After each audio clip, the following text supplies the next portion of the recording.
the top of the hour 9. And we're about having a conversation. Two big convos. You know, some people are fighting over a name. I don't know, in Ghana, people fight over Hip Life, over Zonto, over Afro Dancehall.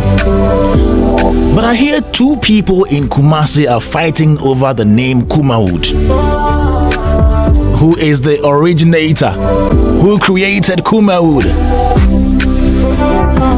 And Lyrical Joe is also speaking about cult-like followers of artists.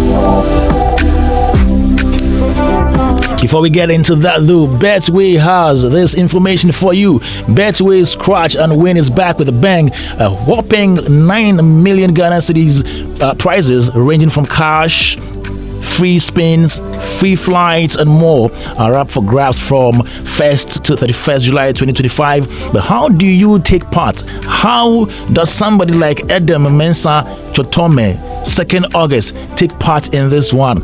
Just simply log into Betway, bet on sports casino, and you will get your daily scratch card. From there, it's just scratch, match and win, with every day being another chance to strike it lucky. Only at betway.com.ga today. Terms and conditions apply. Regulated by the Gaming Commission of Ghana. Bet responsibly. Betway, get way more. And yeah, we're still here if you have any message for us. 054-884-1039. Now, so Delay tells her husband she wants to grow her business, and the man asks, with what money? Delay said she went to the bank and they asked her for collateral. Then Delay brings her mother-in-law. They still say no, they won't give her the money. But guess what? Delay found Fido base. No collateral, no wahala. All you need is your Ghana card, an MTN Momo statement, or a few business documents. So just dial *998*9 and boom, loan drop. Fido base helped Delay, and if you are listening right now, they can help you too. Quick loans for your business, no stress, no delay.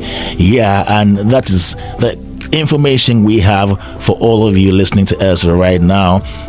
Some of your birthday shouts coming through. Happy birthday to Auntie Gifty Ano. May Jehovah continue to bless you and all you do. Cheers to many more years from the whole Ano and Alote family. Happy birthday to Auntie. Okay, so that's the same message. This one says, kindly wish Boss Sophia Kwam, Sector Head of Commercial Banking, Zenith Bank Ghana Limited, a glorious birthday. On this day, we pray for God's unending blessing, favor, and grace over your life, boss. You have been nothing but amazing, and thank God for blessing you with another year. Thank you for your unwavering support, your counsel, and love. Thank you for always seeing the drive in us and encouraging us to be better versions of ourselves. We pray that all you've ever asked from the Lord will be granted to you in 100,000-fold. May this day bring forth all God's blessings He has in store for you. Happy and blessed birthday, boss. We appreciate you. From the team members Edith, Sabina, Charles, Lisbeth, Collins, and Jacob. You can also send your birthday shout 054-884-1039, and we will get them ready right here on Daybreak Hits on Hits 103.9 FM. Now, coming up, big conversations. Lyrical Joe is a bit worried about how fandoms, how they behave, how they show hate against other artists. And this is a story cut from enjoyonline.com. Ghanaian rapper Lyrical Joe has expressed concern over what he describes as a growing cult-following culture in today's music industry, where fans are often polarized in their loyalty and quick to dismiss opposing voices. Speaking on BTS with creatives, with Joy News' Jacqueline and Suma Yebua, the TGMA award-winning rapper said the current environment allows little space for neutrality. And he says, quote, once someone is a fan of an artist, They are either for you or completely against you. There is no middle ground anymore. And sometimes those fans can make other artists feel like they don't matter, but you have to block out the noise. Lyrical Joe is the one saying this, and we'll be speaking to Lyrical Joe to find out the reason behind this and maybe find a way of, is it advising or telling people what support for creatives, for artists really means. Let's go straight to the phone lines. Lyrical Joe is here. Good morning, Lyrical Joe. Hey, good morning, big one. How are you doing? I'm great. How about you? Doing great here, and we just read the story in an interview that you did with Jacqueline, talking about the cult-like fan culture in Ghana's music industry. What makes you so worried about this? All right, so I think it's something that I faced coming up, and I feel like more that are going to come after me would also face it. In what sense? What I meant was, it got to a point, and even me as an artist, I don't want my fans to be like that. As much as you enjoy having your fans to you and everything, I don't want them to be like that. And as much as if it is my style that they know about, that is it. It goes, loving the person goes beyond the music at this point. It's about the person's lifestyle, who the person is married to, what other thing the person is doing. They invested into the person that much that they would not want to even give an opening ear to anything new or anyone. No matter what anyone else does, it has to be trashed because it is not their person. So when it's like that, it's not even about the music. It's not even about the person being good or not. It's about, it is this person. And then some other fans too they are self-arrangement type of people. This artist is big and it's so nice to talk good about him. So let's join this person. And you see, sometimes you see even the A-listers complaining about this sometimes, because they even say complain and be like, as soon as this guy just came yesterday and he's the one popping, you've forgotten about us, you don't want to respect us anymore. You see your thing. So it has to do with belonging, sense of belonging to the camp that is doing it, or everyone is loving, but not even about the music nor the talent anymore. Joe, is it not what we call loyalty? If the fan is attached to an artist, is it not right for them to, quote unquote, die for them? This is not loyalty. This is blind loyalty. It's when you are beyond loyalty. Loyalty doesn't mean that you can't say the truth. The fact that I'm loyal to my boss doesn't mean that if he says someone stole something, truly the person stole it without me finding out. That's not loyalty. That's that's way beyond loyalty. That's corruption. But you also agree that these fandoms have really helped some artists in this country and elsewhere. It's not even a Ghanaian thing. Elsewhere we have fan bases or fandoms that support the craft of artists. Yeah. Shouldn't we look at the other side of it, the benefits as well?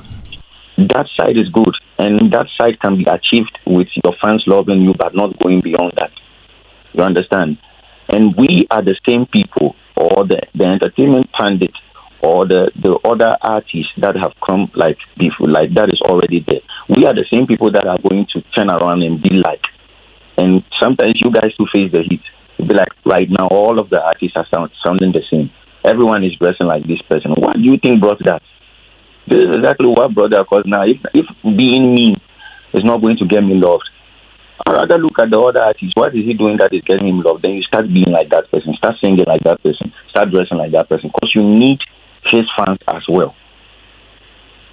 Do you think there is a role that various artists can have in checking some of these things regarding how their fans behave? Do you think they can come in and check this in any way?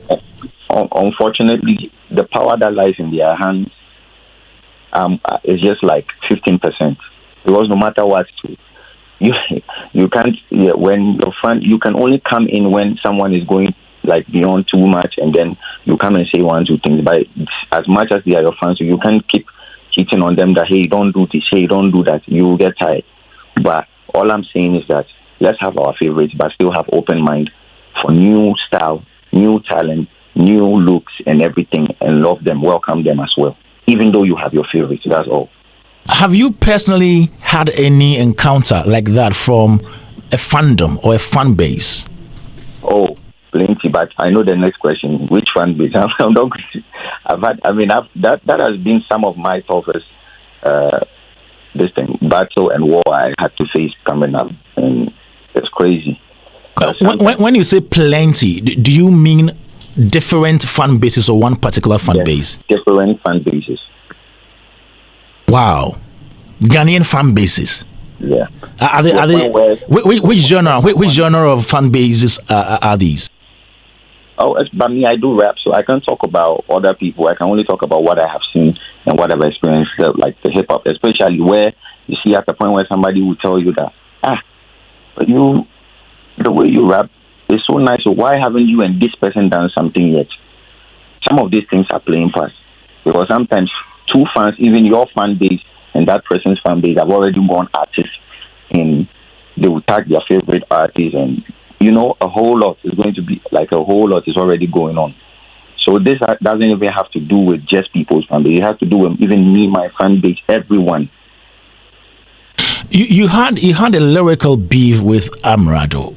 Did the outcome bring you more, maybe quote unquote, enemies from his side?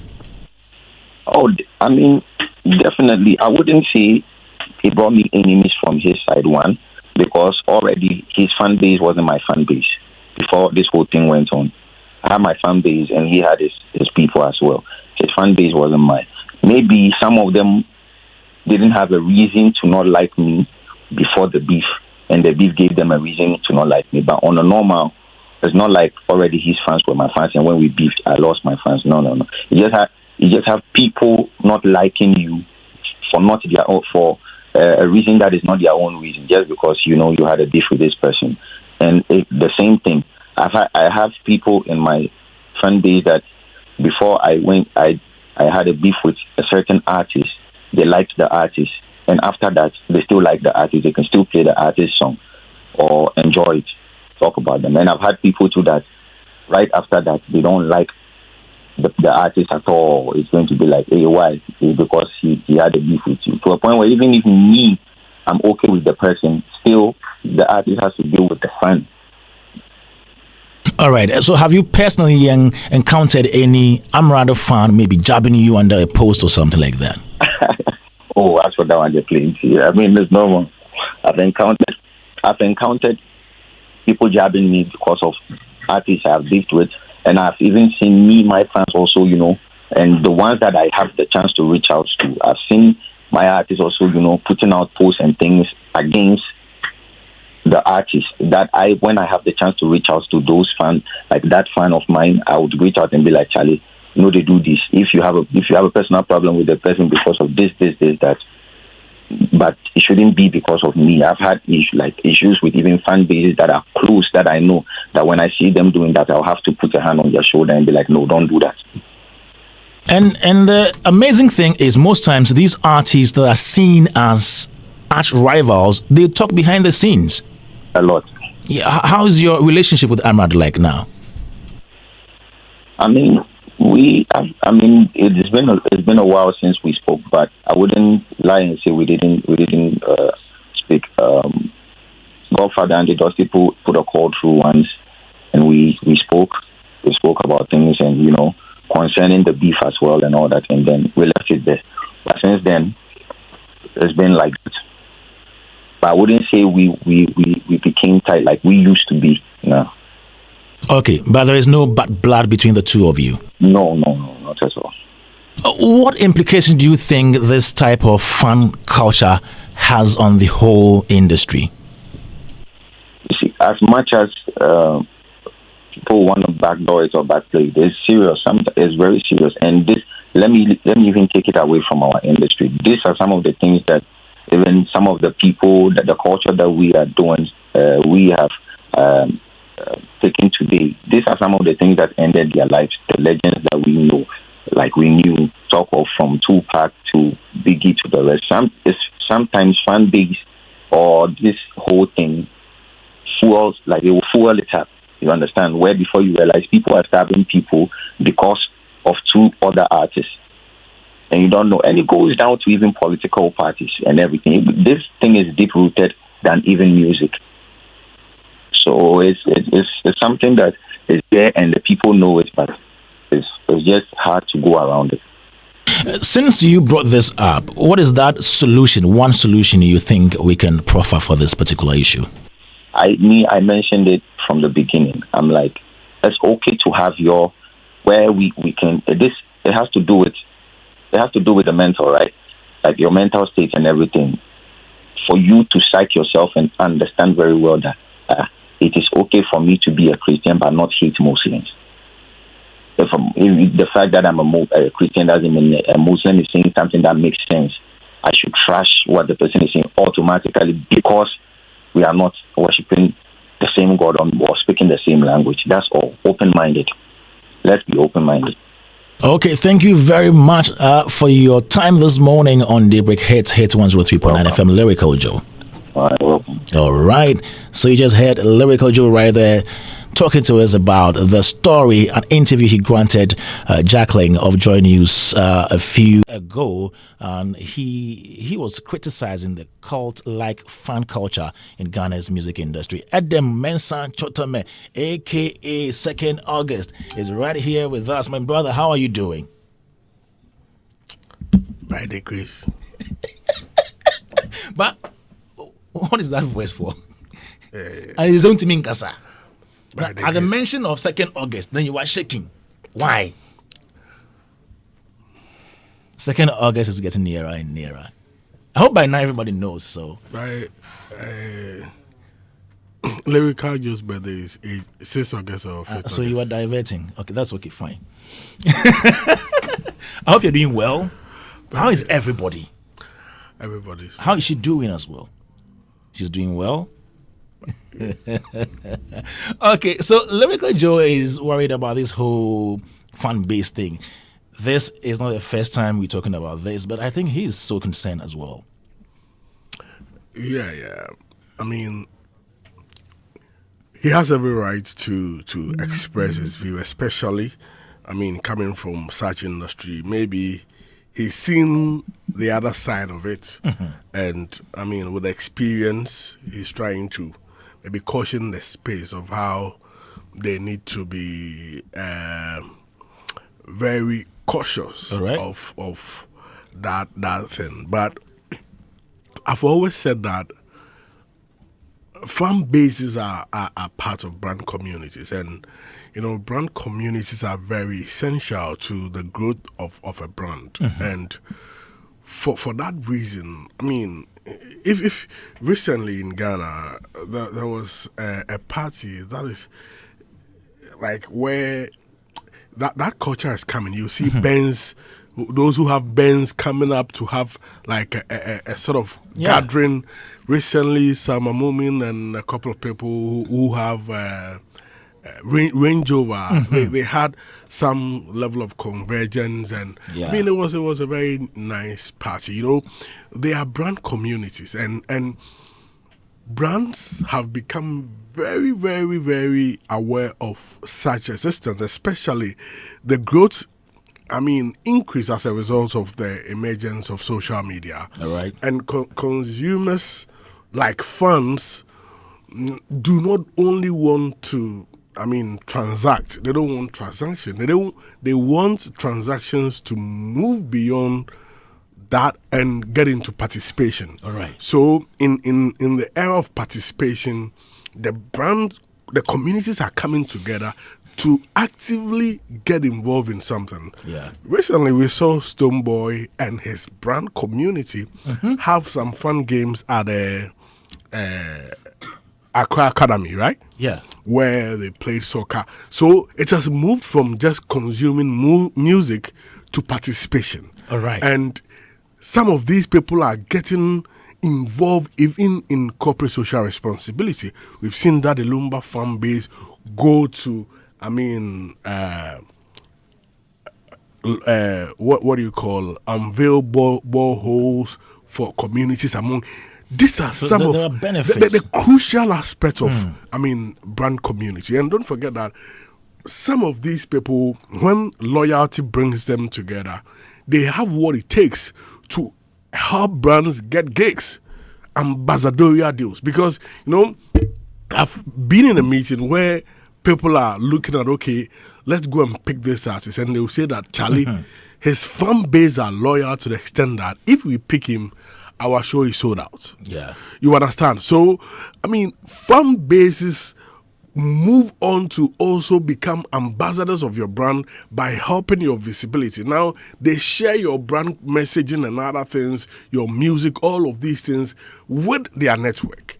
So if I'm a fan of Kwame Eugene, I'm a fan of Kwame Dazi, and I share all the messages, I share all the things Kwame Eugene is doing with my network, what I'm doing is that I'm amplifying the brand Kwame Dazi or Kwame Eugene.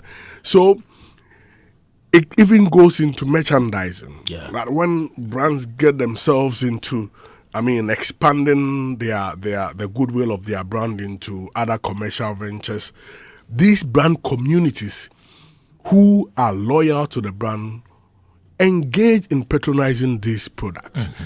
So there's so much benefit driving your music, your engagement online, among other things. So these importance of the brand community are so enormous that I always urge musicians or celeb or any other person involved in some of these things to be very particular about shaping the narrative of their brand community. Because how do they do that? You can do that, some form platforms.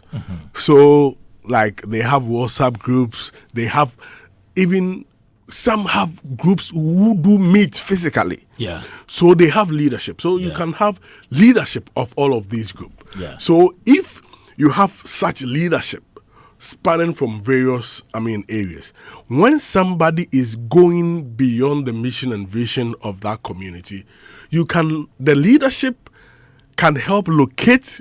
Oh, so you think they can control it? Of course. From that leadership top-bottom approach.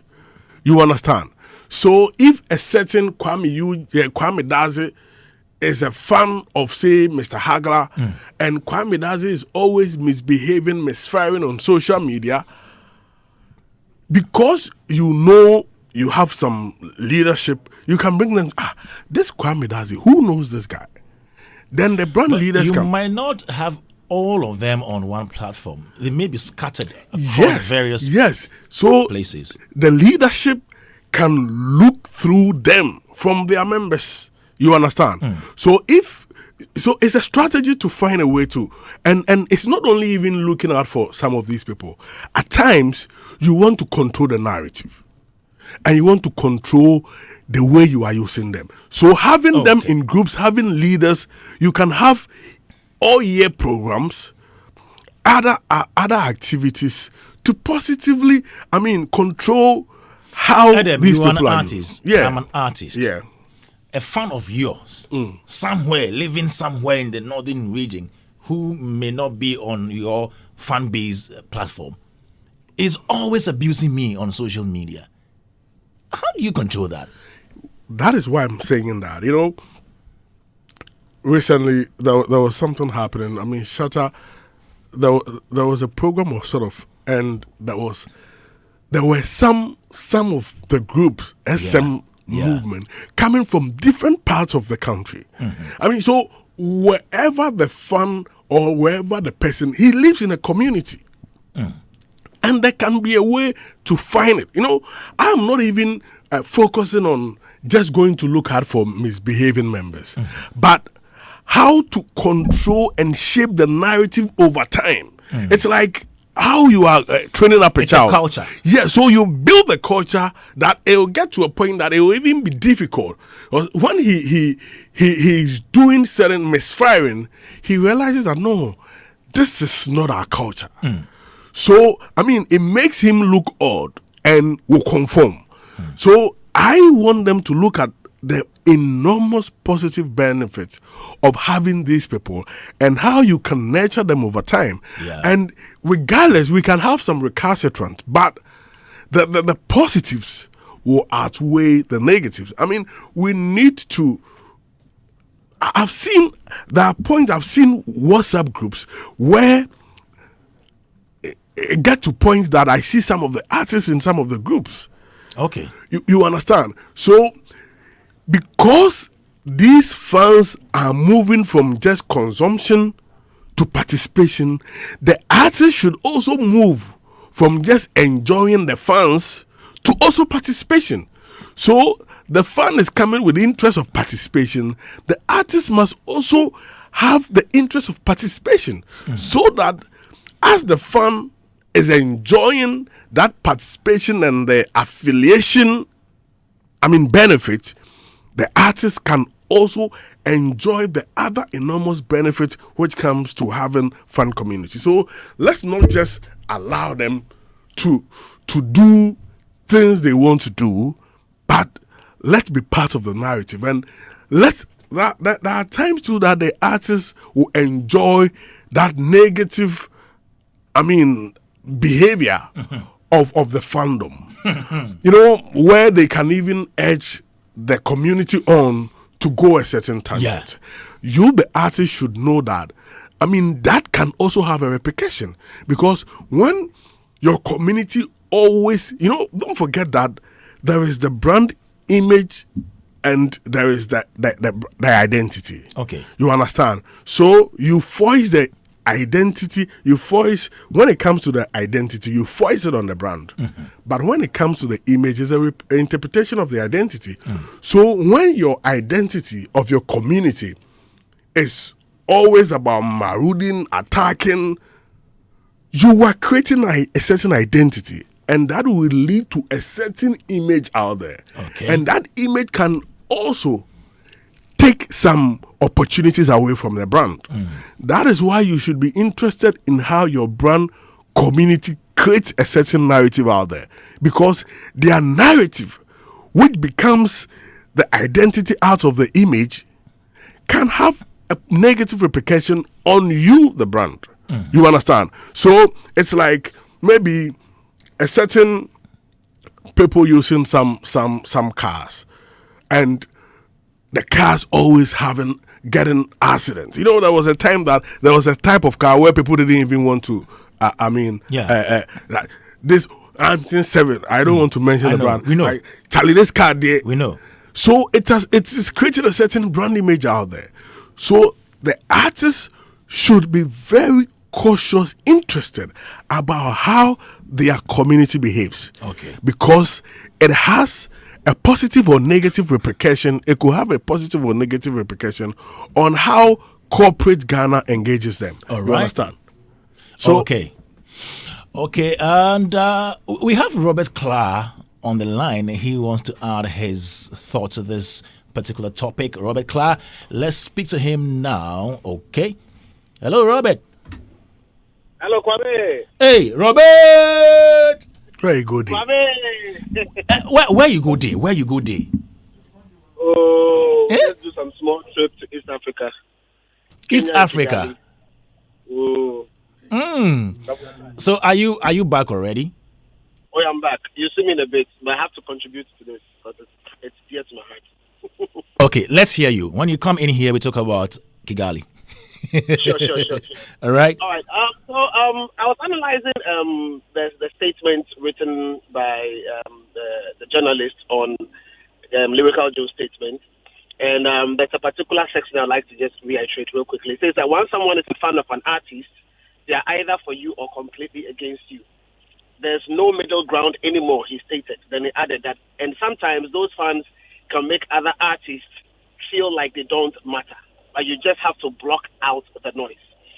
So I've broken it down into three. Clearly, the first part, which is the fact that when someone is a fan of an artist, they are either for you or completely against you. There's no middle ground. That part, I think that I have an issue with, because in the first place, there's always a middle ground. I just want us to be clear about that. Not everyone is a hard fan of an artist, and there's a reason he himself, Lyrical Joe, got in late but has fans, which means that before he got in, there were people who were listeners of other music genres or other artists who were in love with them, but somehow, somewhere, he was able to break through. It means there's middle ground, and that's how come that people were able to follow him. So we all don't want the same thing forever. Sometimes you're a fan of somebody, but you don't want the same thing forever. And sometimes we think we have what we like until we see what others have, and that gives us opportunity to be able to switch. And we have the capacity to love more than one. So yes, you can be a fan of somebody and be a fan of somebody else. So I just wanted to clearly state that there is always a middle ground. You need to be able to find it. Now, other artists, the other thing that matter here is this. Winning fans is not automatic, because the way he projected it almost feels like, you don't need that kind of call so that it allows for people to be able to get into the space. But the reality is that it's a market space, and people are going for the segments that they feel can fuel their success. So anybody who wants to come into the space needs to understand that winning fans is not automatic, and you need to be able to pay your dues. You need to be able to do what you have to be able to win these people over. Now, the fan spectrum is actually a very long one. We have people moving from then they follow you. When they follow you, basically they get information into your feed. Because when you follow somebody, whenever they have information, it comes into your feed. Then you have the fans, that is people who invite or who invest into your craft. So when we say a fan, we're not talking about somebody who just likes you or somebody who just follows you on social media, so to say, but somebody who actually goes to the extent of investing even into your fans. So if there's there's a show of some sort, the person is going to pay and come and watch, or there's a match. Then we have the point that defies logic. That is the stand. When somebody stands, so it goes beyond everything logic. This is heavily emotional. And these people exist.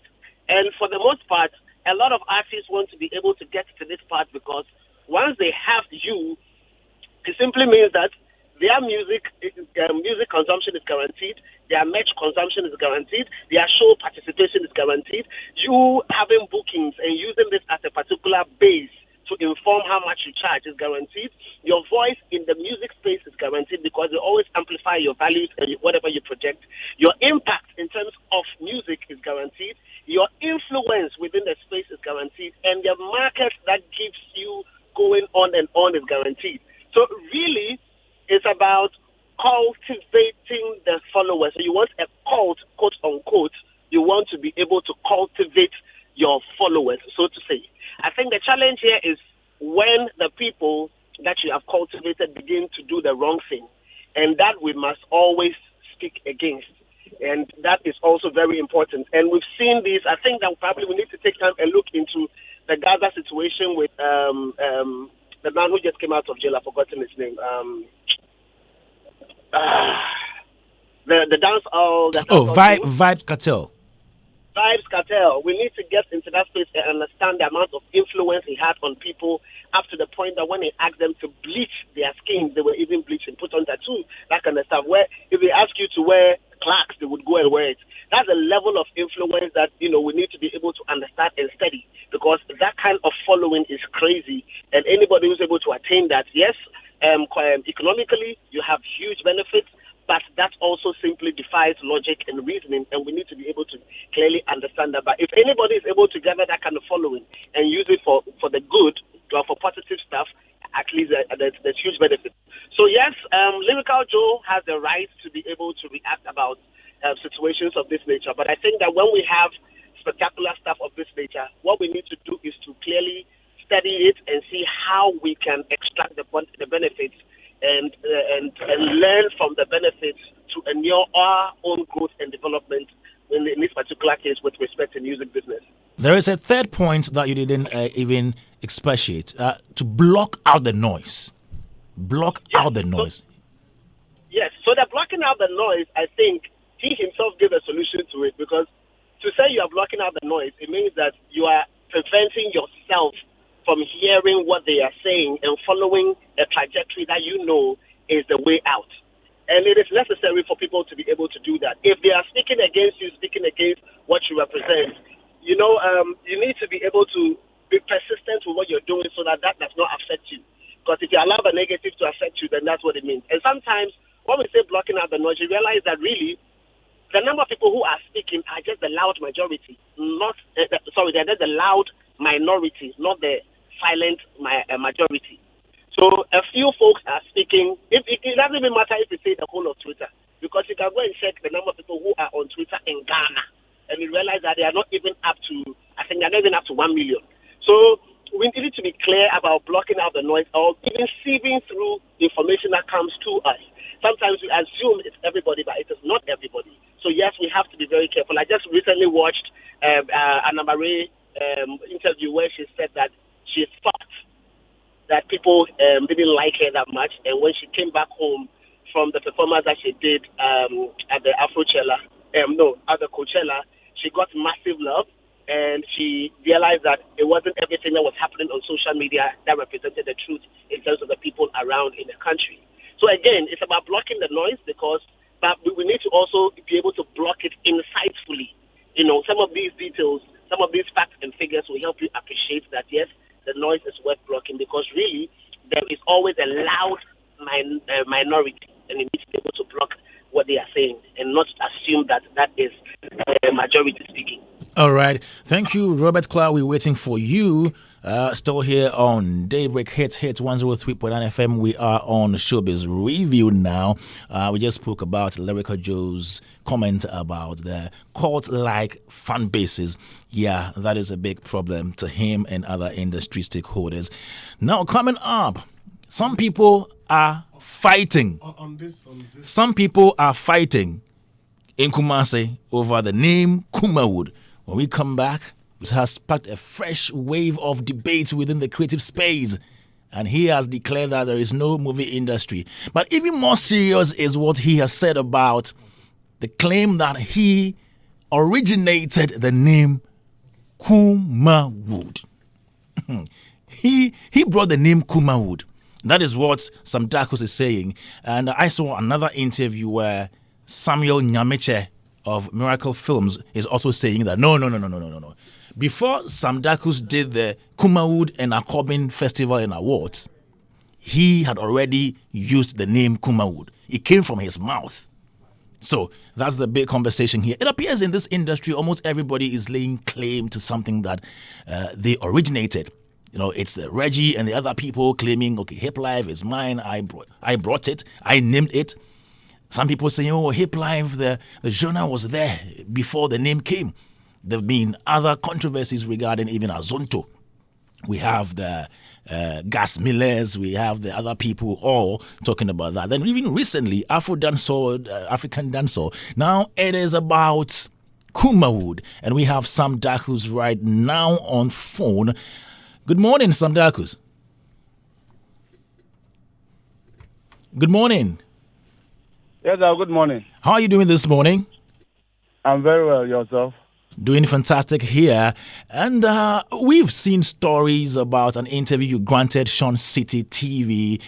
You spoke at length. There is one thing you said that has tickled our fancy, and that is the fact that you said you are the originator of the name Kumawood. Yes. Let me take this opportunity to say good morning to your listeners. Okay. Yes. Kumawood is mine. Kumawood is yours. Yes, the name Kumawood. You see, we have Kumasi film production, like Kumasi Films, but the word Kumawood, I brought it. Yes. I watched the interview where you said it was Efia Schwarzenegger who suggested that name to you. No, it wasn't like she suggested the name to me. No, it was like I was having the name already. I was registered the name already, and we met on set, and I explained it to her. And 1 week later, I came to Accra, and we met, and she suggested the awards, like we should use the name to do Kumawood Awards. So it was the award that she suggested. Oh, okay. So which particular year did you come up with this name? Okay, so like when if you have your phone, you can Google it. You can go to Wikipedia or even on WhatsApp AI. If you search who founded Kumawood, you will see my name there, Samuel Kavana Dako. You see the year that I came by the name Kumawood.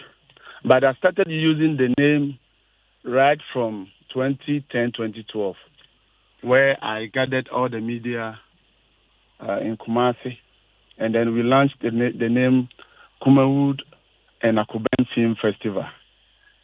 That was when the name started coming up. So are you saying prior to this particular festival and awards, the name was there? Can you please give us the name, since most of us may not have access to check it right now? Before the festival was launched, which year exactly did you come up with this name? That was 2006. 2006? Yes. Okay. So before that, was it not a conversation? Was it not a name that was already being used by the media during that time? No, there wasn't a name called Kumawood at that time. There wasn't a name called Kumawood. It was like people were talking about Kumasi movies. I came to meet Kumasi movies, but the word Kumawood, I brought it. And if you say you brought the name Kumawood, what brought about this whole conversation? Because for a long time nobody has even spoken about who owns this name or who created it. But all of a sudden we've heard and seen the stories all around. What brought about it? I think Sean City came to my office and then they were interviewing me concerning the Kumawood Awards, whether I'll bring it back or something. We were talking about it, and that thing came across. Oh, okay. So it was out of a conversation on the award. Yes. Okay, but have you heard Samuel Nyamiche also respond to this bit of the conversation? Yes, I've heard it, but then later on he confessed that the name is mine. He confessed where? Oh, we were both of us were on Meet FM last week. Oh, okay. Okay, so he confirmed on air. Yes. That you were right. Yes, I can even send you the audio if you want me to send it to you. Okay. But one thing he was also concerned about, he mentioned the name at the Kwame Uswan's funeral, which I was not there, and that Kwame Uswan's funeral was around 208. Yes, if I could remember, around 208. By that time, the name was there already. Oh, okay. So what happened to the Kumawood and Akobin Festival and Awards? What happened to it? Yes, we started after the launching. We did the maiden edition 2011, 2012, 2013, up to 2017. Then I stopped because of one or two things. Yes, I stopped. What are the one or two things? Okay. Basically, we don't have like auditorium in Kumasi to organize such big event. Normally, we organize it at hotels, and then they don't have a big conference center that can contain a lot of people.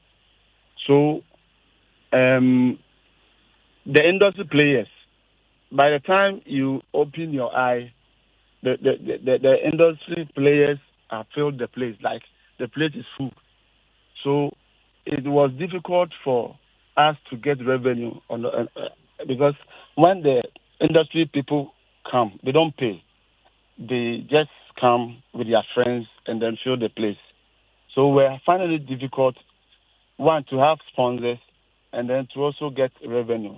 That basically that was the reason why we hold on. Okay, so SamDakus, basically it's a financial issue, because if you tell me you did not have any place to hold the event, there are a lot of hotels still operating, and I think they have spacious, auditoriums there that could occupy the people.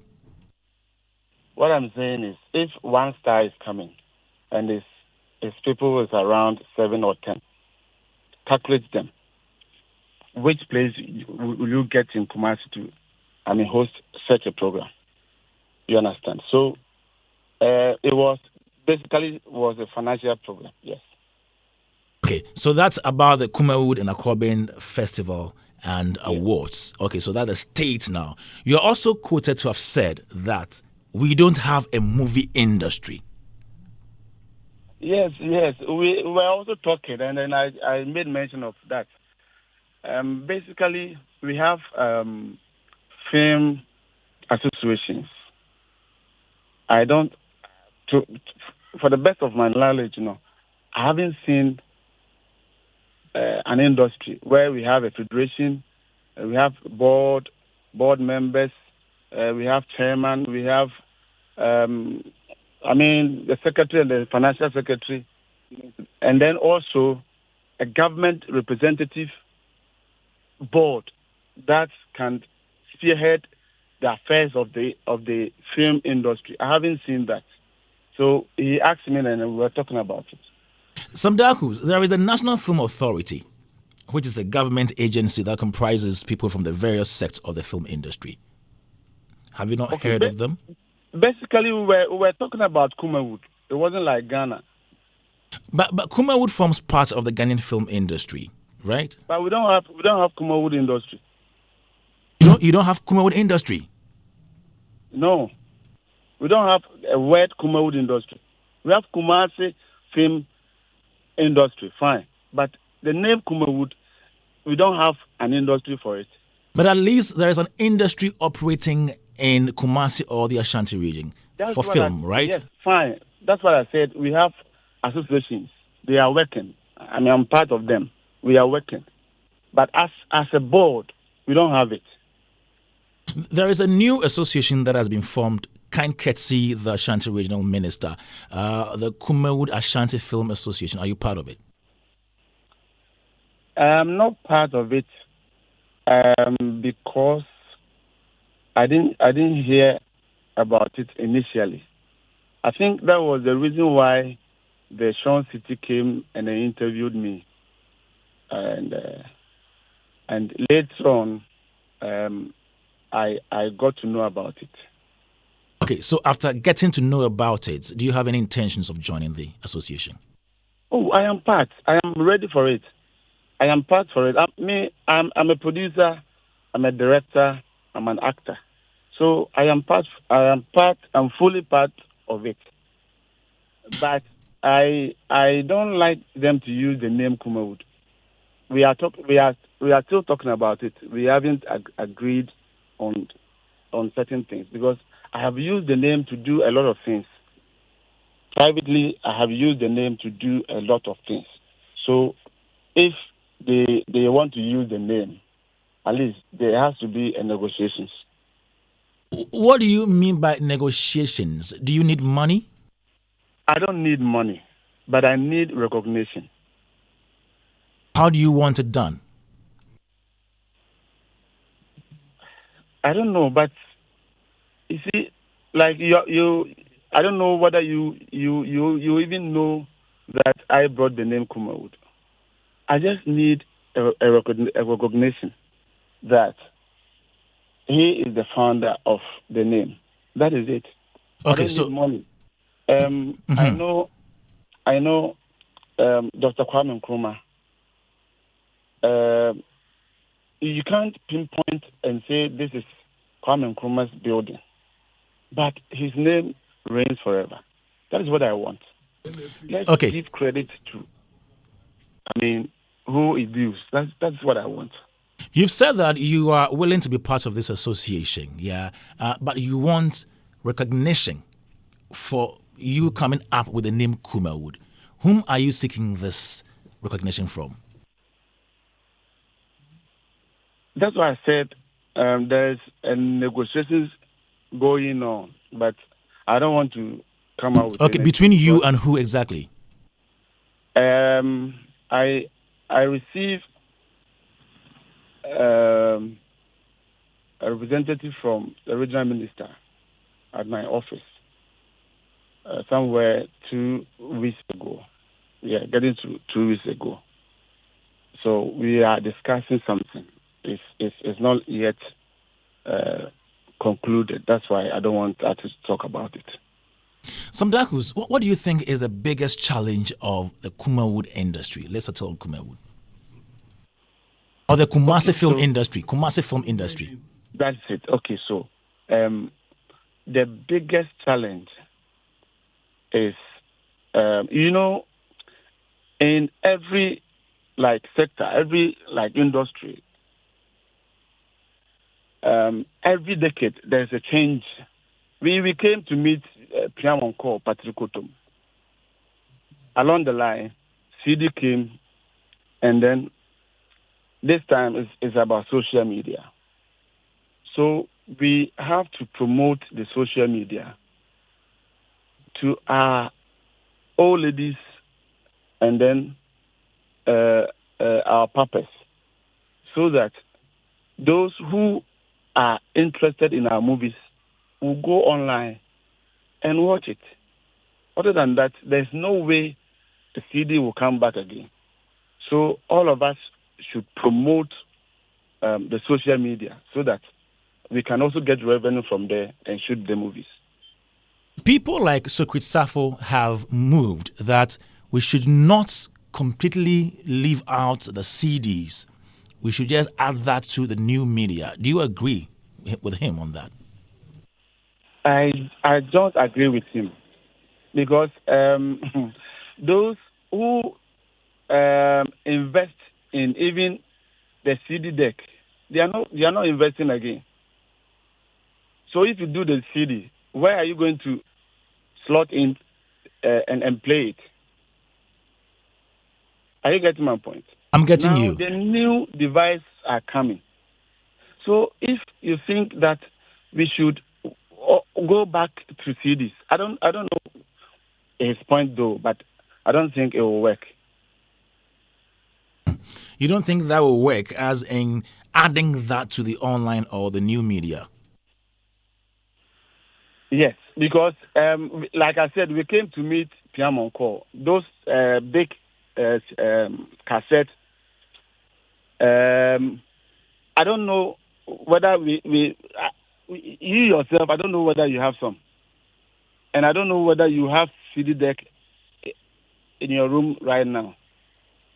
So if you promote us to do a CD, where are we going to play it? Where?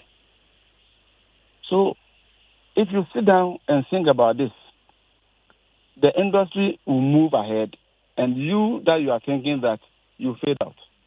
Okay. When was the last time you produced a movie? Basically, I came into this industry like I wasn't shooting movies regularly. I was like doing a TV series. If you could remember, Abrabomo on TV3. Yeah. We were shooting it on later we were showing it on Adom TV. So I think I've started that one and I'm shooting it on social media, YouTube and other places. Oh, okay. So you are using new media more now? Yes. How is it going? Oh, very well. Very well. Have you discovered any new talents in recent times? Oh, yes. Of course, yes. How do you find their performance in acting? Yes, they are also doing well. They are doing well. But you see, we need to groom more people. And then, like I always comment Dr. Likey and then the rest. They have done well, and then to promote the social media, and then to also come out with the new artists, which is great. So let's all come together and switch to social media, because whether we like it or not, that is the trend now.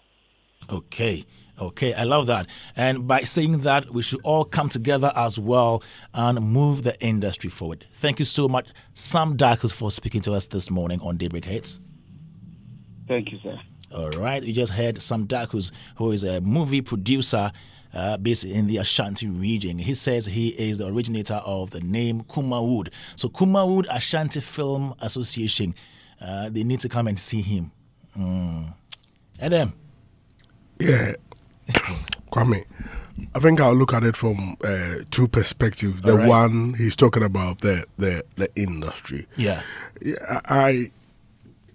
the industry is there. You know, we can say the industry is not functioning where it's supposed. Like, I mean, the rates or the level is supposed to. But I mean, when you look at the movie industry, you're talking about the production, you're talking about the distribution, the exhibition. All of these are there, and if you come to the associations, like you said, all of these are there. And there are some people who are still going through these, facets of the industry and producing movies as it stands. However, we expect a certain level of, advancement or development, which we've not seen over the period. So, clearly, it's a wake-up call to the National Film Authority, because, you need a certain umbrella body to be able to ensure that, certain policies emanate from the bottom and the leadership take those policies into, real measures to be implemented to the bottom. So, this should serve as a wake-up call to them. Over the years, we have been complaining, and I'm sure that those there and the person who left knows that, indeed, we have serious issues with our industry which need to be fixed. Because, the longer the problem exists, it makes the sector not attractive to investments, and certainly it will push people away, and gradually that value, the economic importance that sector could have provided, will be lost. So leadership need to, as a matter of urgency, ensure that level of oxygen needed to make the place active is given out. On the other side, I understand the point he's trying to make about he wants to now say, over the periods, like he was like, I proposed a name, or I suggested a name, and it's become he registered it for so many things. Exactly. So he wants something from his intellectual property. It's become his intellectual property to some extent, and he feels that it has gained a certain national acceptance to the extent that the new association or group which the original minister unveiled has his property in there. And as a result, he's looking for some level of recognition. He says no money, but whichever form, there is nothing wrong with that. That maybe you've suggested something, you created it, and it's accepted widely, and you want recognition. But what I want to urge him is that, in as much as it is for him, he needs the recognition, he shouldn't make it too personal. Else, the other side will not come on board. It's about bridging. If you are not careful, you can't even sustain the award, because people will think that, and we have that mentality. So he should learn to extend than just do a main kwa. When it happened that way, the other side will also decide, maybe you say maybe boa business into and it becomes difficult. We should look at in bridging, so that at the end of the day, when the success comes, we all enjoy together. All right, thank you, Edem Mensah Chotome, journalist. And joining us here from Kigali is the man, Robert Clark. Charlie, you left for like 1 month now, right? Oh, no. Just been 2 weeks now. 2 weeks? How was the trip? How was the journey? Oh, it was good. I went to Kenya first. Okay. Yeah, I needed to understand. There were quite a number of things I had to do, like 3 main areas. One for music, so I needed to understand the music space. I needed to also understand. There's a partnership that TJMA is looking at with respect to a particular, like the benefits are supposed to spread, within the space of the East Africa and all of that. So I needed to go there to understand what that was going to be like. That's one. And then the second part has to do with dance, because we are coming to have the dance festival in September. So I had to represent Ghana at their festival. So that happened. And then the third one has to do with education. There's an educational project I'm about to work on, so I needed to understand the space as well. So so all of that happened. So the same thing, whatever I did in Kenya, I went to do similar stuff in Rwanda. And Charlie, the people, they're not joking. They're not joking? Rwanda is Rwandaing. Interesting. Yeah. Interesting. You had any insight into the music industry? Yeah. Or the creative industry, if you like. I think that I think Rwanda it's I just don't. It's not even about creative. It's about the people and their sense of discipline and nationalism and how they love their country and their respect and interest in how they want to be able to succeed. Kenya, you could feel the sense of internal political efficacy because you had the young people demonstrating, adding their voice, demanding what they wanted, and trying to get you to hear it. That kind of stuff. So these were things that were obvious, that were there. And obviously, yes, I heard Ghanaian music being played. There were social circles. Did? Oh, yeah. A lot of them? I heard Shake It to the Max. I heard the King Promise songs. In both countries? Yeah. It was quite exciting. And you could see, the dance scene as well also beaming social life. Social life was heavy in Kenya. In terms of where I went to Rwanda, it was, it wasn't that heavy. But yes, I think that, a few days is not enough to be able to make a conclusion out of it. But and when I went to the Kenyan Museum, a number of things I learned, it was absolutely amazing. And I'm already thinking of what it means for us in Ghana with respect to our place, Charlie. But yeah. We will get there. We will get there. Sure. Now to the topic for discussion. You already touched on Lyrical Joe's issue, but now SamDakus is saying that Kumawood is his property. And so the new association they formed for filmmakers in Kumasi, they should come and see him. Yeah, so I don't think it's wrong for him to say that if indeed he registered it. It's like saying I registered Omo, and all of a sudden everybody says Omo is equal to washing powder. And so it gets to a point that somebody now says, okay, so let's build other forms of Omo. Then the person who owns it comes out and say, but I registered Omo as a company and I promoted it. So the fact that that has become the nickname or the de facto name that everybody is using socially does not necessarily mean that you should not give credit to who originated it. Even if it's not the one who originated it, first mover advantage always comes to play. If I registered it and I'm known for it, then it is mine. Then you need to be able to appreciate the fact that it is mine. Because in this particular case, it is not just a word being used loosely, but it is a word that is, if it's going to be used officially, then we need to understand that it is my brand.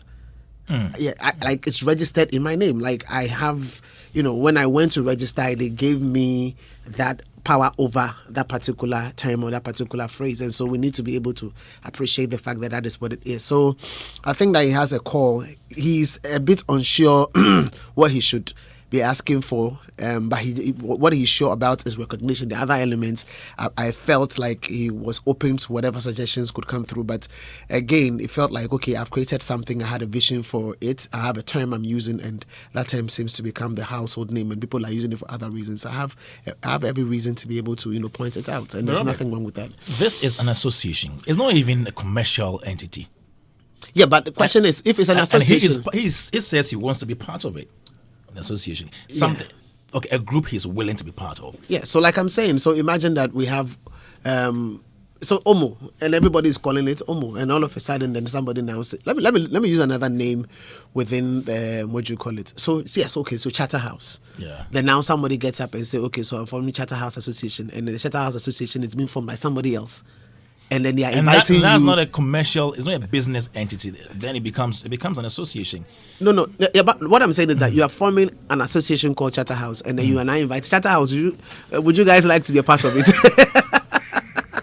I don't know if you understand what I'm saying. So, but it works. It works seamlessly because we have things in common. yeah, but it's easy to morph into it's that. registered in my name. Yeah.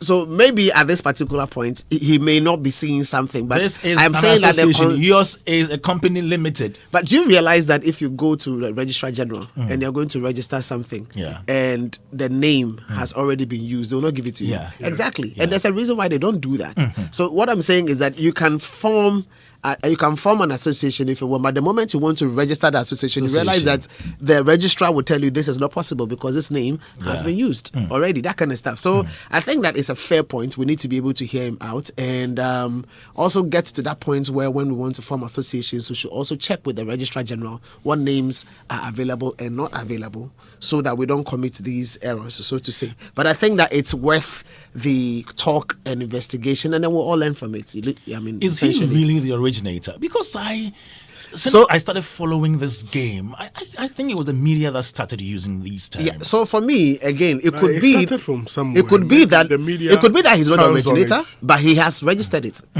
That it could be that he's not the originator, but he's registered it. And so those The elements, media was always smart in giving names to things. they do. Always smart. And I think they even use that name loosely. Yeah. Like we have Nollywood, we have And, Hollywood, and William Ekufu also founded the Gallywood Academy. You remember? good. So, Academy. but there you go. Gallywood. You said what? Somebody. It was even a school. The name of the Yes, school. I remember Gallywood. it's on that stretch. Yes. What do you call it? No, when you're going to Central University, that particular stretch. Where is that school though? It's somewhere, I don't know. Yeah, But, Central University. but you see, you are able to credit that particular name to somebody, Okay. right? Yeah. Exactly. All right. Okay, let's pick your calls and tell us what you think about this. SamDakus is saying that Kumawood is his. And so if any association wants to, or any group wants to use Kumawood, they should come and see him. And then Lyrical Joe is not happy about the cost-like nature of our fan bases here in Ghana. 03022216568 or 7 or 0548841 These are the phone lines to call in, do that right now. Yeah. So Something that, so when he was speaking at some point, I wasn't too sure whether it was an issue of semantics or the general thing that people usually say, there's no industry. Then I wasn't too clear. I think it's become jaded, if you like, if you ask me. Yeah, I think that there's always an industry. If you say the industry is not developed, then I agree. But if there is no industry at all, then it means that it's zero, but there's no economic activity in a particular sector, because what underpins the industry is the fact that there's economic activity. We have a series of businesses that are providing To the extent similar that he himself markets. has awarded them exactly. before, So then with the so Kumawood it's, award. it's Exactly. difficult for me to accept when people say that. You understand? If you say it's not developed, we understand. We are a developing country. It's a third world country, so we are not yet there. Then we know okay, what it we is. have a caller online right now. Good morning. Yeah, good morning. How you doing? I'm fine, thank you, sir. How are you doing? Fantastic. Your name and where you calling from? I'm Chris from Ashama. Okay, so which of the topics are you speaking to? To the Kumawood something. Okay, let's hear you. So I've been thinking about this name. Let's take a name like Hollywood. I don't know if that name belongs to like one person. No. Hollywood is like a big thing. So looking at Kumawood, I don't think there's only one producer from Kumasi, because Kumawood is something like that originates from, when you talk about Kumasi, Kumawood, you are talking about films that are coming from Kumasi, and then let's say the local, cheese-sticking movies. So this name Kumawood, whenever somebody mentions the name Kumawood, all our attention goes to like movies produced from Kumasi, or maybe Ashanti region. Ashanti region for sure.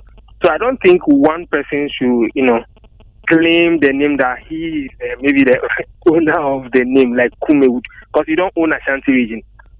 And you are not the only producer from Ashanti region. There are a number of producers from Ashanti region. Even though he says he originated, it's fine. We like, okay, for sure, there will be one person that will think about it. But since you originated it, the association that have been created in the sense that to cover the entire space of as a movies produced from Ashanti region should bear the name Kumawood, because the Kume and the wood, that blend of name, suits the association and then the creation of movies from that place. So if credit should be given to him for bringing out that name, fine, but like the name shouldn't be given to one person. It should be given to the entire movies produced from Kumasi. Thank you for having me. Okay, thank you very much for your call. Do we have another call online? All right, now some of your messages right here. Let me zap through them. This one says, the best show live and clear inside Indianapolis, Kumasi,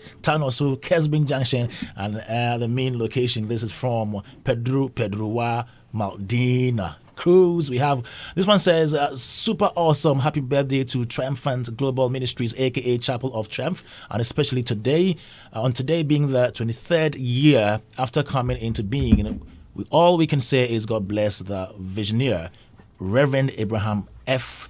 Ayila Bowo for obeying God's voice. I, Jonas Tinkrang, yes, I am a great beneficiary of God's grace upon the ministry. Jonas Tinkran with that one. Ningobi Tete says, LJ is currently the best in Ghana's rap culture. His album, I Am, depicts his skills and knowledge in the rap genre. All right, this one from L. Hardstar. Eddie West says, Nekrakran is saying, yo, 5,000 boys. Now people are fighting over originator. Shaking my head. No co-originators. Original Cole Guda. Good morning, Mr. Dazi. I think SamDakus just wants some credits to his name, so we should just get him a Telecel or Tigo network so he will have so much credits. We're trying too hard to get movie industries, and you are here fighting for titleship. So sad. Okay, final quick one, 30 seconds, last words before we leave. Robert Clark. Yeah, I think that some of these things we need to. So because of all these conversations about who originated the name, who owns the name, and all of that, we're at the point that I think journalism has to be heightened. The stories of these things, the beginning, the documentation, and everything has to be projected so it's clear. And because once you give credit to the right people, we also need people to know this for the purposes of history. We should be able to get into this. I just typed who owns Hollywood, and the information is clear about the fact that it is not a person, it's a collective, it's a representation of a district. Also. Yes. And, so that information is available, and I'm able to get that. So we need to be able to get to that point where most of the things that we have are clearly spelled out for future generations to be able to, get this, the information we're looking for. I think that's with respect to the movie. With respect to LJ, I think that at the end of the day, it's important for if you want that cult, you have to cultivate your followers. If you want your bar mind, the bar if you want a cult follower, you have to cultivate your followers. Good. And be able to build them and use them to advance your music career, so to say. And I like the fact that he says that you need to block the noise. Yes, that's the attitude of the person who's looking to break through the cracks. So it is essential, and big ups to him. He should keep doing what he's doing. All right, thank you so much for listening to us here on Daybreak Hits 103.9 FM. A big thank you to you, Adam Mensah Chotome, to you, Robert Clark, for also coming through, and a big thank you to our sponsors, Betway. You always get way more with Betway, Franco Trading Enterprise, Telephone, Papa, Efie, and it's been great having you right here on the show. We're back same time tomorrow on behalf of Mr. Hagler, who is the. This is Hitz.